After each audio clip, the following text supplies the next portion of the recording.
السلام علیکم ورحمۃ اللہ وبرکاتہ۔ آپ لوگ کیسے ہیں؟ ویلکم کرتی ہوں آپ لوگ کا علی اسلامک میں۔ بسم اللہ الرحمن الرحیم۔ سانپ کو ساری عمر بھی شہد چٹائیں تو بھی وہ زہر تھوکنا نہیں چھوڑتا، اسی طرح کچھ لوگوں پر چاہے کتنا ہی خلوص لٹائیں وہ ڈسنے سے باز نہیں آتے، کیونکہ فطرت نہیں بدلتی۔ انسان کا سب سے بہترین دوست اللہ ہی ہے، بہت جلدی مان بھی جاتا ہے، پرانی باتیں یاد نہیں کرواتا، اپنے پاس سے کبھی مایوس نہیں لوٹاتا۔ ہم کسی کے دل میں جھانک نہیں سکتے، یہ نہیں جان سکتے کہ کون ہمارے ساتھ کتنا مخلص ہے، لیکن وقت اور رویے جلدی یہ احساس دلا دیتے ہیں کہ کون کتنا مخلص ہے۔ کسی کا ساتھ دینا چاہتے ہیں تو کھل کے دیں، ورنہ صاف انکار کر دیں۔ درمیانی راستہ منافقت کا ہوتا ہے، اور منافق انسان کسی رشتے کے لائق نہیں ہوتا۔ تسلی کے دو بول، اپنائیت سے بھرپور ایک مسکراہٹ، محبت بھرا لمس اور دل کو سکون دینے والا ایک جملہ دنیا کی ساری دولت اور دلکشی سے بڑھ کر ہوتا ہے۔ اگر بہترین فیصلہ چاہتے ہو تو سب کچھ اللہ پر چھوڑ دو، کیونکہ اللہ سے بہتر فیصلہ کوئی نہیں کر سکتا۔ اگر لوگ اپنی ضرورت کے وقت ہی آپ کو یاد کرتے ہیں تو برا مت مانیے، کیونکہ چراغ کی یاد تبھی آتی ہے جب اندھیرا ہوتا ہے۔ نعمتوں میں سب سے بڑی نعمت ذہنی سکون ہے۔ ان لوگوں سے ہمیشہ دور رہیں جو آپ کے ذہنی سکون کو تباہ کرتے ہیں۔ دوسروں سے برا سلوک کرنے سے پہلے یہ سوچئے کہ اگر آپ کے ساتھ برا سلوک ہوتا تو کیا ہوتا۔ اچھی ماں کی تربیت، عورت کی عزت کرو اس لیے نہیں کہ وہ عورت ہے، بلکہ یہ ثابت کرنے کے لیے کہ آپ کی تربیت ایک اچھی ماں نے کی ہے۔ ہر آزمائش اللہ کا فیصلہ ہے، اور اللہ کا ہر فیصلہ بہترین ہوتا ہے۔ تعلق بھی رزق کی طرح ہوتا ہے، بدنیتی آ جائے تو برکت ختم ہو جاتی ہے۔ اچھے انسان میں ایک برائی ہوتی ہے، وہ سب کو اچھا سمجھ لیتا ہے۔ کم کھانے میں صحت ہے، کم بولنے میں سمجھداری ہے، اور کم سونا عبادت ہے۔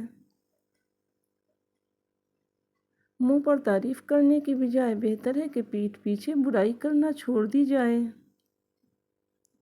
کھونے کے بعد ہی پتہ چلتا ہے کہ کتنا قیمتی تھا جو چلا گیا، وہ وقت ہو، انسان ہو یا کوئی رشتہ۔ کچھ لوگوں کے نصیب میں علم، عقل، پیسہ، اچھی شکل، گھر، خاندان سب کچھ ہوتا ہے، مگر محبت نہیں ہوتی۔ مت کرنا غرور کبھی اپنے آپ پر، اے انسان، رب نے تیرے جیسے نہ جانے کتنی مٹی سے بنا کر مٹی میں ملا دیے۔ تم خوش ہو یا تکلیف میں ہو، سب سے پہلے اپنی بات اللہ کو بتایا کرو۔ جھوٹ کا بھی ایک ذائقہ ہوتا ہے، خود بولو تو میٹھا لگتا ہے، اور کوئی دوسرا بولے تو کڑوا۔ لوگ فقر اور غریبی سے ڈرتے ہیں، اگر فقر اور غریبی پیدا کرنے والے خدا سے ڈرے تو ان پر زمین کے خزانے منکشف ہو جائیں۔ میں نے انسانوں سے متاثر ہونا چھوڑ دیا ہے، کیونکہ لوگ وہ نہیں ہوتے جو نظر آتے ہیں۔ خاموش رہنا، برداشت کرنا اور درگزر کرنا سیکھنا دنیا کا سب سے بڑا ہنر ہے جو سبھی نہیں سیکھ سکتے۔ دشمن بنانے کے لیے ضروری نہیں کہ آپ کسی سے لڑائی کریں، بس حق اور سچ بولیں۔ بے شمار دشمن آپ کو اپنے ہی خاندان میں ہی مل جائیں گے۔ ہم نفرتوں کے اتنے عادی ہو چکے ہیں کہ محبت کرنے والوں کو بھی شک کی نگاہ سے دیکھتے ہیں۔ غصہ ہمیشہ تنہا آتا ہے، لیکن جاتے ہوئے اپنے ساتھ عقل، سمجھ، اخلاق، ذہانت اور شخصیت کی خوبصورتی بھی لے جاتا ہے۔ انسان کی فطرت ہے، وہ کسی بھی چیز کی دو بار قدر کرتا ہے، نمبر 1 ملنے سے پہلے، نمبر 2 کھو دینے کے بعد۔ رشتے اگر سچے ہوں تو انہیں سنبھالنا نہیں پڑتا، اور جن رشتوں کو سنبھالنا پڑے وہ کبھی سچے نہیں ہوتے۔ جب اللہ کو آپ کی زندگی میں اچھا موڑ دینا ہوتا ہے تو برے لوگوں کی حقیقت آپ کے سامنے لے آتا ہے۔ لوگ نصیحت سے نہیں ٹھوکر سے سبق لیتے ہیں، کیونکہ نصیحت اکثر ایک کان سے داخل ہو کر دوسرے کان سے باہر نکل جاتی ہے، مگر ٹھوکر سیدھے دل پر لگتی ہے۔ ادب کا دروازہ اتنا چھوٹا اور تنگ ہوتا ہے کہ اس میں داخل ہونے سے پہلے سر کو جھکانا پڑتا ہے۔